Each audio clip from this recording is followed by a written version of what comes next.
नमस्कार मित्रांनो, ठरलं तर मग या सिरीजमध्ये काय घडले आपण ते बघणार आहोत. साहिल आणि अर्जुनला ब्युटिंगमध्ये जायचं असतं, पण तन्वी हॉलमध्ये बसलेली असते. त्याच वेळेस मुद्दाम लोणच्याची बरणी ती तिच्या अंगावर सांडते आणि बेअक्कल म्हटल्यानंतर तन्वी तिथून तो डाग धुवायला जाते. त्यात संदेश फायदे घेऊन दोघे तिथून निघून जातात. तन्वीला खूप भूक लागलेली असते. ती लाडू तोंडावर टाकते. त्याच वेळेस अश्विन तिथे येतो आणि अजून तुम्हाला जेवायला थांबले आहेस असं तिला तो म्हणतो. त्यानंतर तिची खूपच पंचायत होते. तुझ्यासाठी जेवायची थांबले आहे, मला तुझ्याशी बोलायचं नाही असं ती खुणवते. त्यानंतर अश्विन आवरून येतो. मनातल्या मनात तन्वी विचार करते, जोपर्यंत तिची रोज चहा मला मिळत नाही तोपर्यंत चांगली असल्याचे नाटक मला करावं लागणार आहे. तिच्या खिडकीमधून दोघे आतमध्ये जातात. रजिस्टर चेक करतात आणि तन्वी जीव लागतात. इकडे त्याच्याच कल्पना येते आणि अजिबात कुठल्याही सुनेनी जेवणासाठी थांबायचं नाही असं बोलते. तन्वीच्या मनासारखं होतं. त्यांना रजिस्टरमध्ये साक्षी शिकरे असं नाव दिसतं. त्यात शॉपची ओनर तिथं आलेली असते. त्या साक्षीच्या विरोधामध्ये त्यांना खूप मोठे पुरावे हाती लागतात. पण त्याच वेळेस ओनर तिथं येते आणि खिडकी कशी काय उघडी राहिली, कामचं करायचं सगळे मजूर असं बोलते आणि ती खिडकी लावते आणि निघून जातात. ते पुन्हा खिडकीतून बाहेर निघून जातात. तन्वीला अर्जुनच्या रूमची लाईट चालू दिसते. ती वरून पाहते तर कुलूप असते. तिला डाऊट येतो की मुद्दाम तिने लोणचं माझ्या अंगावर सांडलं, कारण त्यांना बाहेर हिंडायला जायचं होतं.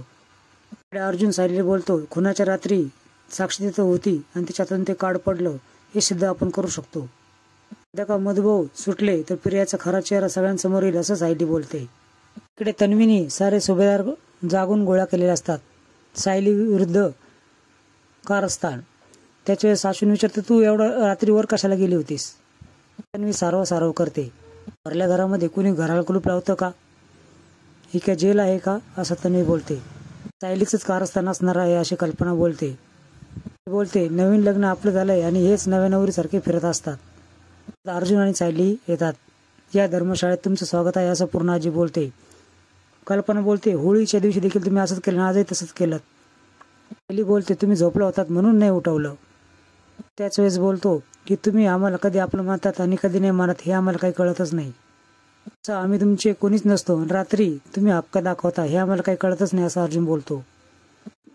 तुम्ही गेलात याच्यामध्ये काही प्रॉब्लेम नाही, पण तुम्ही दाराला कुलूप लावलं ना हे खटकता आहे असं तन्वी बोलते. म्हणजे अच्छा, ही चुकली तू केली आहे का असं अर्जुन बोलतो.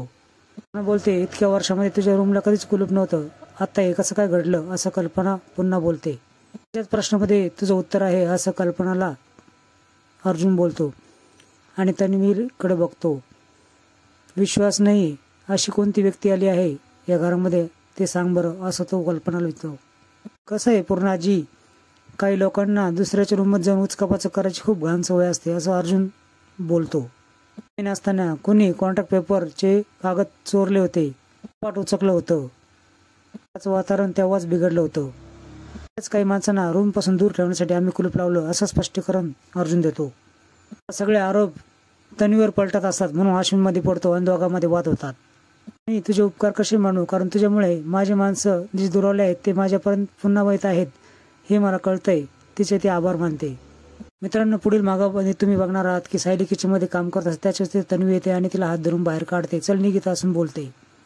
ती पद्धत झाली, चांगल्या घरच्या सुना अशा वागत नाहीत असं सायली तन्वीला बोलते. अर्जुन आणि सायली बोलतात. त्याच्या वेळेस अर्जुन शंका व्यक्त करतो, आजपर्यंत प्रियाने खोटी साक्ष दिली, आपण हाच विचार करतो, पण का दिली असा विचार नाही केला. ती महिपतची जॉईंट तर नसेल, त्या महिपतसाठी काम करत असणार. रात्री प्रियाने वेगळं स्टेटमेंट दिलंय आणि मधुभाऊने वेगळं स्टेटमेंट दिलंय. वागतर खूप रंजक असणार आहे. त्यासाठी चॅनलशी संलग्न राहा. व्हिडिओ पाहिल्याबद्दल धन्यवाद.